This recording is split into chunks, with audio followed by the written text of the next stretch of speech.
एक बार एक दो नारा बोल दें। एक तीर एक कमान, एक तीर एक कमान, अभी तो यह लड़ाई है, आगे और लड़ाई है। आप सबको धन्यवाद। आज आदिवासी एकता परिषद के इस 30वां आदिवासी सांस्कृतिक एकता महासम्मेलन में पूरे देश से और साथ ही हमारे अन्य देशों से भी हमारे आदिवासी समुदाय के हित में काम करने वाले लोग यहाँ पहुंचे हैं। कई जनप्रतिनिधि भी आए हैं और इस कार्यक्रम को हम सबने मिलके सफल बनाया है। लगभग सफल होने की कगार पे जा रहा है और ये एक ऐतिहासिक कार्यक्रम है। आज लगभग मैं लंबे समय से इंतजार कर रहा था, क्या बोलना था वही भूल गया और हमारे संचालक महोदय जी बार बार कह रहे थे, वही याद रह गया मुझे। कह रहे थे कि राजनीतिक बातें नहीं होनी चाहिए। सही बात है, हमारे समाज में जब राजनीति घुसी और हमारा समाज बिखर गया, आजादी से पहले हमारे समाज के लोग सामाजिक मुद्दे को लेके एक हो जाते थे, लेकिन स्वतंत्र भारत के अंदर सामाजिक कोई मुद्दा आता है तो वहां राजनीतिक देखी जाती है और राजनीतिक इतनी खतरनाक घुस गई है जिसको हम छोड़ भी नहीं सकते।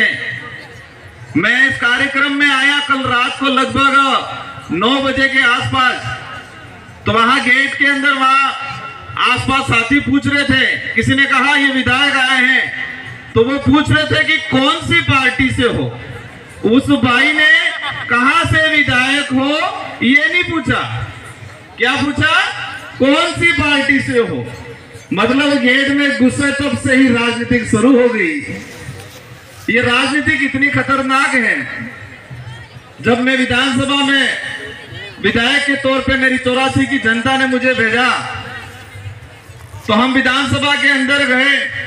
इससे पहले हमने पढ़ा था कि संसदीय जो व्यवस्था है उस व्यवस्था को कि हर विधायक को एक समय मिलता है निश्चित, हमारे प्रावधान होते हैं स्थगन के बिल पे कटौती प्रस्ताव, हर चीज पे उस प्रावधान के अकॉर्डिंग नियम के अनुरूप उसको बोलने का अधिकार दिया जाता है, लेकिन वहां पर भी राजनीतिक हो जाती है। जब मैं शुरुआत में गया तो लगा कि यार छोटा सा बच्चा मतलब लड़का आया है तो बोलने दिया, फिर पता चला इसके वाला नहीं जमने वाला है, तो वहां भी मेरे साथ राजनीतिक हो जाती है। जब बैठे रहते हैं हमारे बिल पे बहस की कोई बात होती है तो देखते हैं हमारे सभापति के यूट के बाहर पेशाब करने कब जाएगा, तब मेरा जानबूझ के नाम ले लेते हैं और फिर कहते हैं कि यार आप कहां चले गए थे। तो वहां पर भी राजनीतिक हो जाती है। और मैं कल 8 बजे से आया हूं, सुबह 11 बजे से इस मंच में यहाँ बैठा हूं और अभी मैंने यहाँ सूचना पहुंचे हमारे साथियों ने, तो मुझे लगा यहाँ पर भी राजनीतिक हो गई। ये राजनीतिक बहुत खतरनाक चीज है, लेकिन फिर भी हमें हमारे समाज को ध्यान में रखना है और हमारे समाज के लिए हमें जितना भी पेशेंस रखना पड़े वो पेशेंस हम रखने के लिए तैयार हैं। आज हमारा देश संविधान से चलता है और संविधान के तहत प्रत्येक व्यक्ति को मत का अधिकार दिया गया है। और हम शेड्यूल एरिया की बात करते हैं, ये शेड्यूल एरिया में आता है। मैं शेड्यूल एरिया से जीत के गया।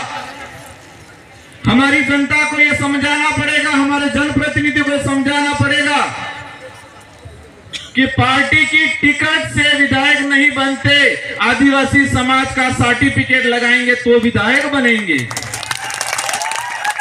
अगर कोई भी जनप्रतिनिधि जो विशेषकर शेड्यूल एरिया में है, रिजर्व सीट से है, वो पार्टी की टिकट लगा दे और शेड्यूल एरिया का सर्टिफिकेट और आदिवासी होने का प्रमाण पत्र नहीं लगाता है तो क्या वो चुनाव लड़ पाएगा?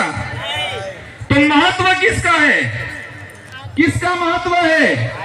आदिवासी समाज के सर्टिफिकेट का महत्व है, शेड्यूल एरिया का महत्व है, न कि पार्टी और टिकट का महत्व है। और ये बात हमने दिमाग में डाल दी तो जितनी समस्याओं के लिए बात हो रही है वो सारी समस्याओं का समाधान हो सकता है। ये दिमाग में डालना पड़ेगा।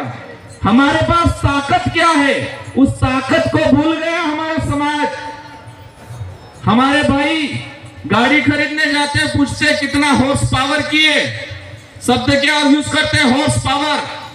हॉर्स मतलब घोड़ा।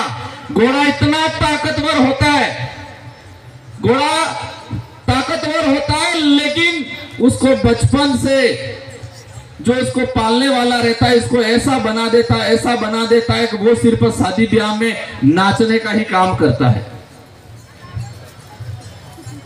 तो मैं जो बता रहा था कि घोड़ा बहुत ताकतवर होता है, लेकिन उसका जो हमारे वहां डोली बोलते हैं वो इसको इतना कमजोर बना देता है कि वो सिर्फ शादी ब्याह में दुल्हा दुल्हन को बिठा के नचाने का इतना ही काम करता है, वो इसकी ताकत को भूल जाता है। और वही चीज हमारे समाज के साथ हुई है। हमारा समाज, हमारी जो ताकत थी, हमारे जो हक अधिकार, जो हमारी ताकत है, उसको हम भूल चुके हैं। और यही चीज पूरे देश की जनता भी भूल चुकी है कि संविधान ने मत का महत्व दिया है, न कि टिकट को महत्व दिया है। ये समझने की जरूरत है। मैं जब विधायक चुन के गया और मैं एक हमारे पूर्व वक्ता बता रहे थे, मुझे किसी ने टिकट नहीं दी।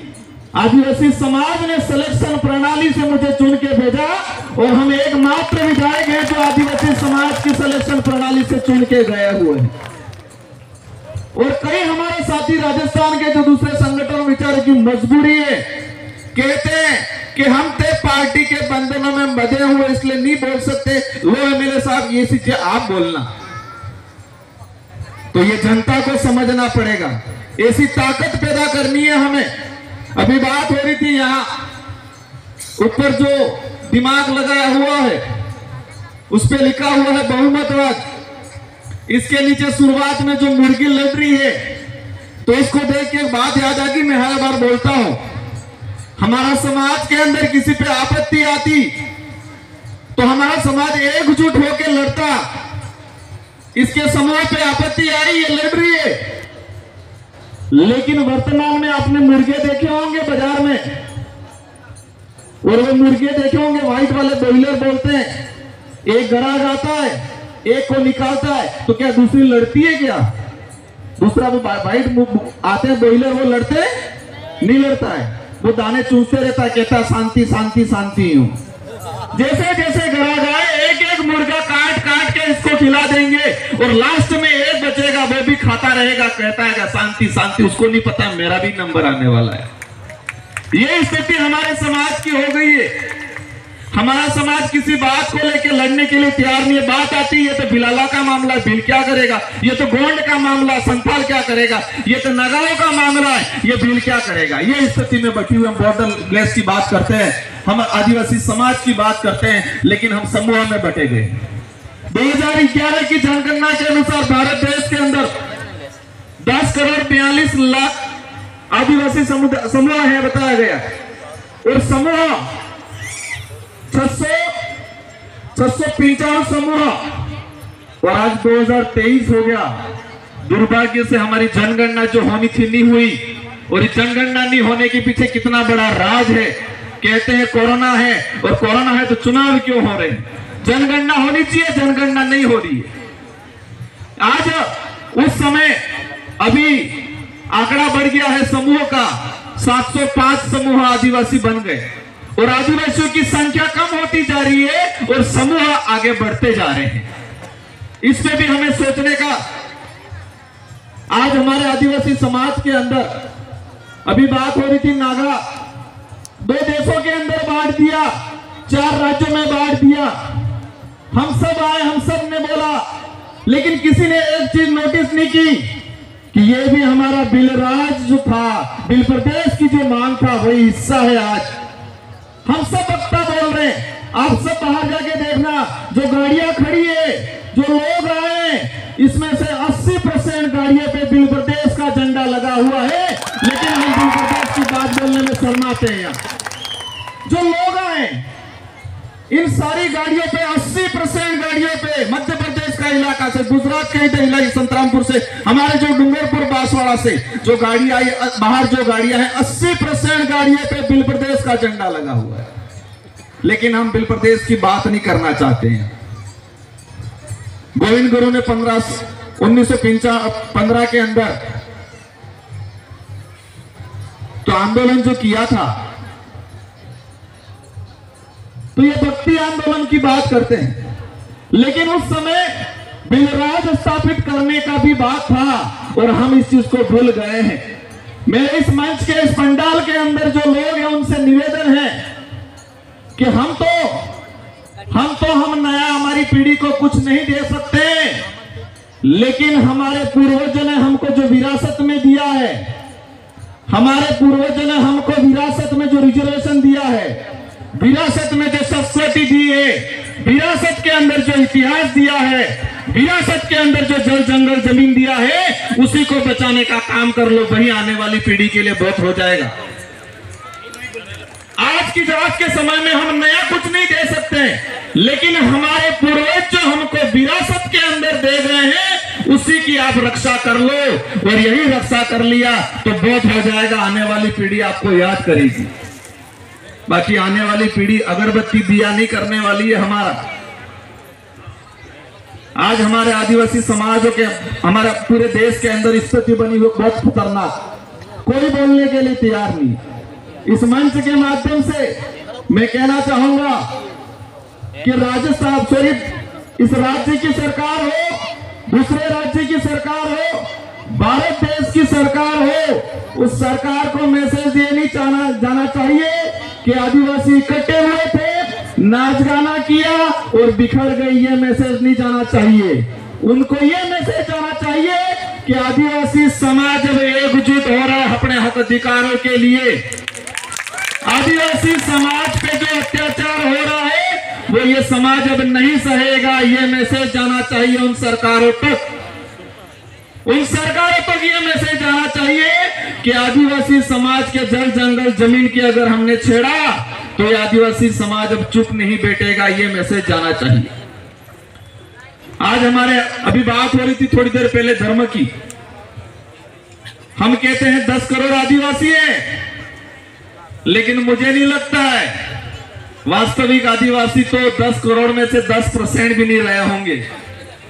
आधे तो ईसाई बन गए, आधे बौद्ध बन गए, यहां पर जैन बन गए, मणिपुर के अंदर मुसलमान बन गए। तो काहे के आदिवासी रहे हम 10 करोड़? धर्म में बढ़ गए हम, पार्टियों में बढ़ गए हम।